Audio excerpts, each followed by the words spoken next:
So today, we're going to tackle a massive question. I mean, a really huge one.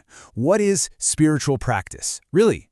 We're going to dive deep into this ancient idea of pure conduct, pulling from an incredible text, the Avatamsaka Sutra. And I can pretty much guarantee the answer is not what you're expecting. All right, just take a second with me. When I say that phrase, spiritual practice, what's the first image that pops into your head? Seriously, is it someone sitting cross-legged on a cushion for hours? A monk in a robe? What does that whole scene look like for you? For most of us, it's probably something on this list. We picture a life of intense discipline, maybe even hardship. We think about giving up the normal world, following super strict rules, hours and hours of chanting or meditating. And let's be honest, that can feel, pretty intimidating, and maybe not something you can just fit into your daily life. But what if that's all a misconception? What if this ancient text comes along and says, nope, it's not any of those things? What if the true path has almost nothing to do with what you do and everything to do with how you see? Okay, so let's get into it. The way the sutra begins is just brilliant. It doesn't start by adding more rules or telling you what to do. It starts by systematically tearing down every single idea we have about practice. It's like a controlled demolition to clear the way for the real foundation. So it starts with the most obvious thing, right? Our bodies. I mean, we can make our bodies sit, we can make them bow, we can control what we eat. Surely this has to be the starting point for any real practice. And the sutra's answer is just a flat no. It is not. Why? Well, think about it. The body is impermanent. It gets old, it gets sick. It's just not a reliable anchor. How can something so fundamentally unstable be the source of something truly pure and lasting?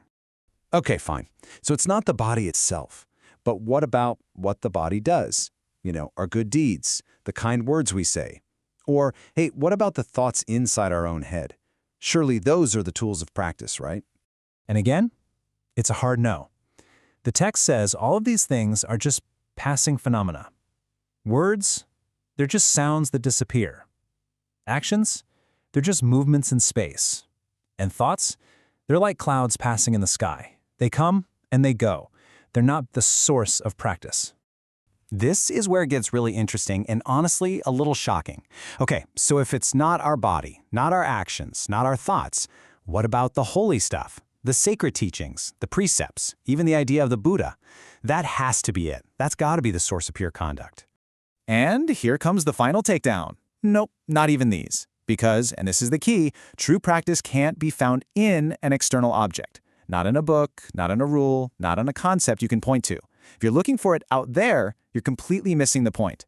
So, if it's not the body, not actions, not thoughts, and not even the religious forms, you might be asking, well, what on earth is left? And this is where we pivot. We move from tearing everything down to revealing the actual definition. This, right here, is the heart of it all. Pure conduct, or brahmacharya, isn't something you do. It's a state of being. It's a state of non-attached awareness. It's about seeing the world, experiencing life without clinging, without grasping. The goal isn't to add more spiritual chores to your to-do list. It's to subtract the attachments that cause suffering. This quote from the text just captures it so perfectly. True practice means living with this deep understanding. The past? It's gone. You can't get it back. The future? It's not here yet. You can't control it. And this very moment? It's constantly changing. It's fleeting. It's about finding freedom from the prison of regret about the past and anxiety about the future. Okay, so this is all great philosophy, but how do we actually bring this into our lives? Well, the text gives us some incredibly practical pointers, a modern guide for how to cultivate this state of mind right here, right now. Now look, this isn't another set of rules. It's more like a guide to what we can let go of. Notice that one? Let go of the identity of I am a practitioner. Wow, that's a huge one. It's so easy to get attached to the idea of being a spiritual person. But the real practice is about bringing simple awareness to everything. Washing the dishes, sitting in traffic, talking to a friend. That's the real practice ground. This is such a powerful way to check in with yourself. Column A, changing your behavior to be a good person? That's moral practice. It's wonderful. It's a fantastic start, but it's not the end game. Column B, seeing through the attachments that cause the behavior in the first place? That's the practice of awakening. That's the core goal. All right, all of this builds up to the most radical, and I think most liberating, insight in the entire text. It's an idea that can completely change how you think about your own spiritual journey. Now hold on. This does not mean you suddenly become a perfect being who knows everything. What it means is that awakening isn't some prize you get at the end of a long, hard road. It's a fundamental shift in how you perceive reality, from a mind of grasping to a mind of awareness. And that shift, that door, is available to you in the very instant you genuinely aspire to it.